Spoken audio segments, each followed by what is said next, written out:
on pavement here, and it's below 32. It's about 30 degrees out. The robins are in the gravel. They're not in the snow. And let's see, I think we had another one here somewhere. Yeah, they're all fluffed up. Look at that. They are cold. They're saying, why did I come back so early?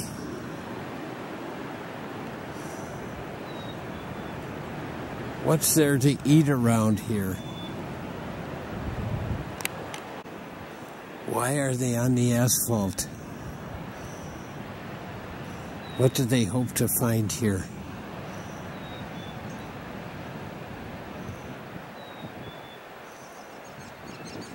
If they're listening for worms, they're not going to find them here. Oh, he's finding something. Oh, maybe it's a dead worm.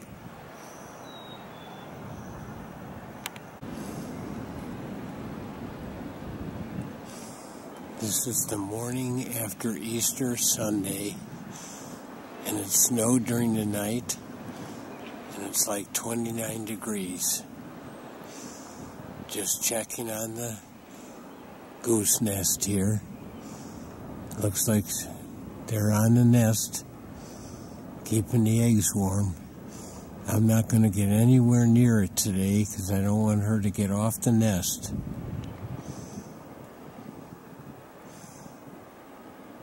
Just going to leave her be.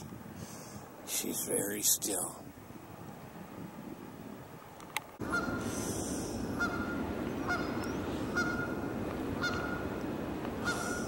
Takes about 30 days for the incubation for goose eggs.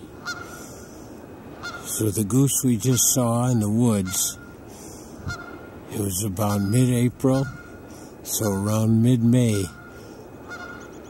there should be little goslings. This guy is along the creek here. We're going to approach a little closer, see if there is a nest. The skunk cabbage is leafing out now.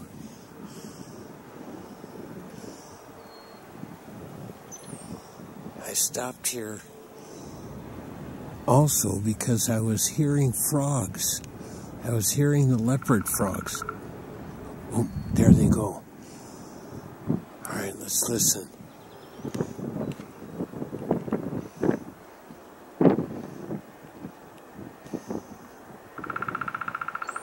Yeah, even though it's below freezing, that frog is still croaking. The water must be, well, it's not frozen. So the water's warmer than the air right now, and warmer than the snow. And the frogs are still making their noise. That's amazing.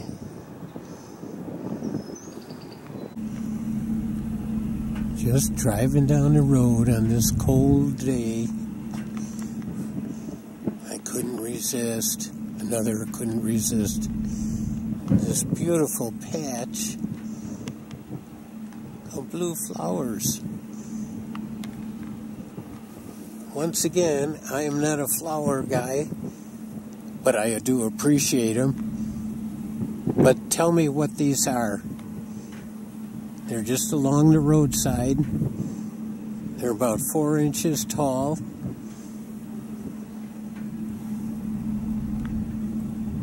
And it's beautiful. I realize I have taken lots of trees, but this one, it's about 10 feet tall, broken off, with all these holes in them. It's just got more holes and deeper holes than any tree I have ever seen. And there's the top of it. It's like a kitchen table for woodpeckers here. This is a great tree. I'm going to move around to this side here. Look at that. How much it's been used.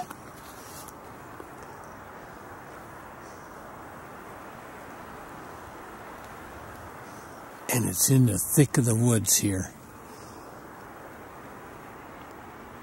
I can just hear the birds saying, "Hey, let's go over to the old pine tree." You know where I mean. And then they all head over here, all the woodpeckers. Story time. Another tree. But what is on this tree? It's near the base here. And it goes around to the side. And it's kind of orange.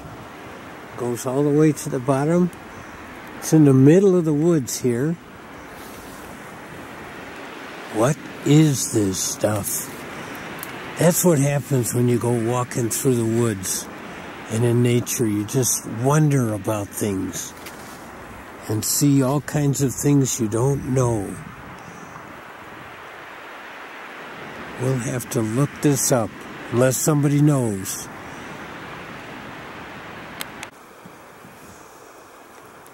It isn't often that we get to see an endangered species. But here it is. They are all around here. Parts droppings from an endangered species.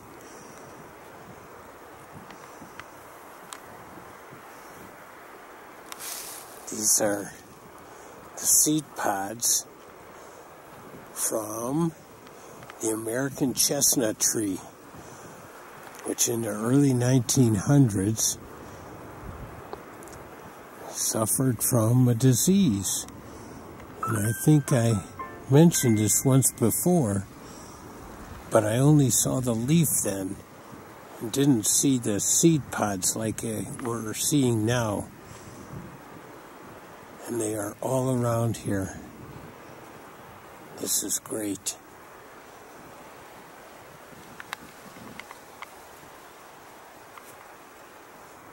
Most of the trees died in the early 1900s.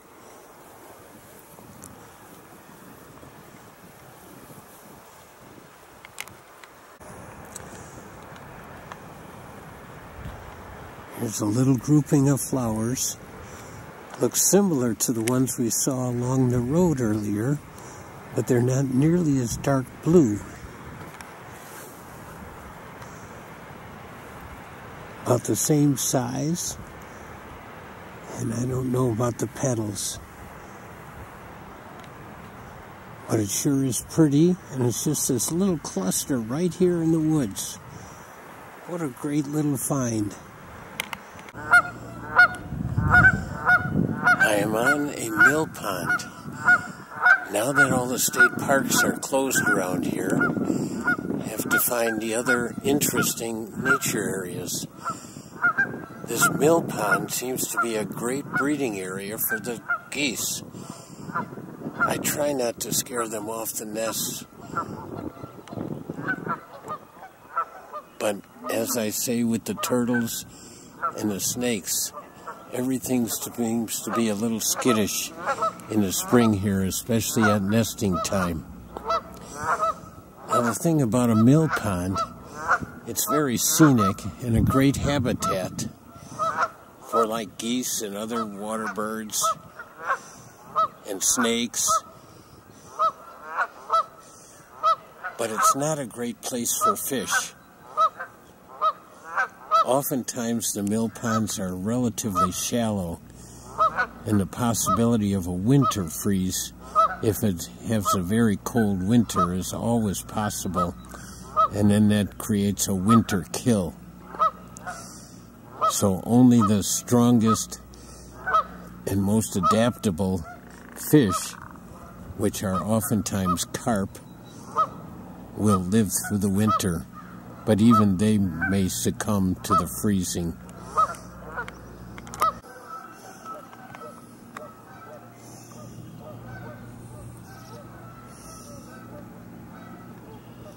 I'm not going to stay around here long. I think this must have been a nest.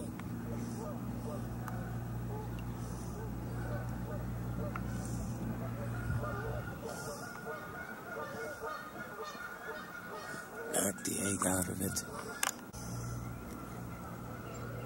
It's a great place for frogs also here, the mill pond. And it's a nice place for ice skating in the winter if it freezes solid.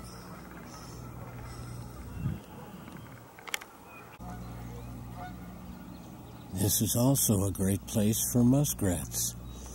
And I'm thinking those are some muskrat homes over there. We're going to go in a little closer. Take a look and see if that's what it is. Mill pond is full of life.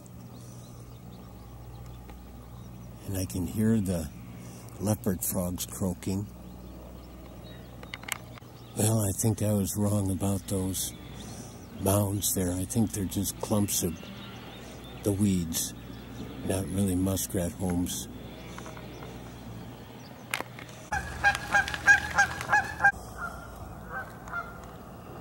Here's one I'm not going to disturb.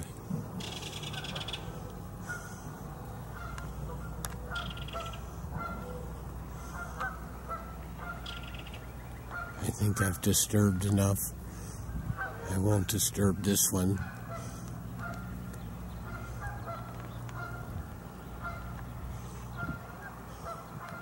She's staying very still. Here is a nest. I didn't realize it was here. I'm going to be moving on though, so they can come back. They will come back to them. Turtles find creative ways of soaking up the sunshine. He climbs up on a clump of mud. And there is another one here too.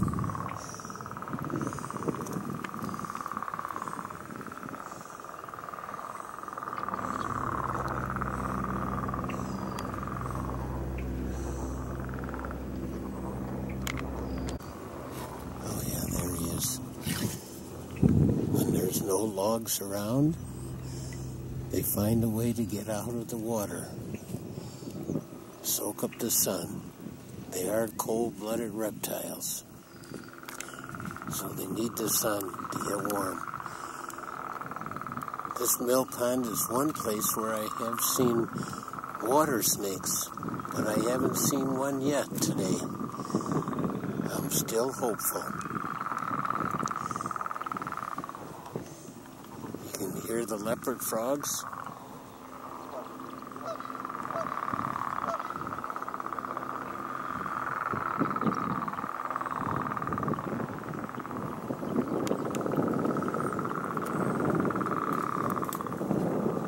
Oh yeah.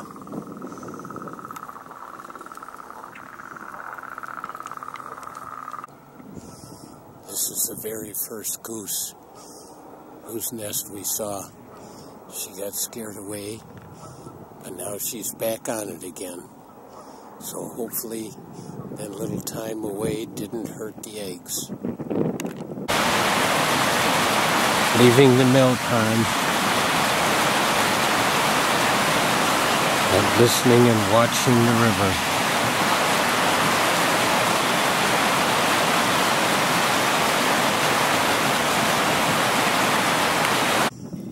I'm still near the mill pond, but I'm on a sidewalk looking at this wonderful sandstone outcropping right in town, right by the walkway, but also the prickly pear cactus. Now I know I talked about this once before, in the Spring Green Preserve, and I was all excited about prickly pear cactus growing in Wisconsin. And I was concerned that it would survive the burn in Spring Green at the preserve there. Since then, I have done some research, and the prickly pear will survive the fire. But also, I learned that prickly pear is an invasive down south. It grows in the fields, and it grows very big, like 4 or 5 feet high, and it can take over. And the cows that graze in the fields down there won't graze by the prickly pear, obviously, because they're pricking them. So, 2 things I learned here, and I was so excited about it. It's an invasive, and it can survive the fire.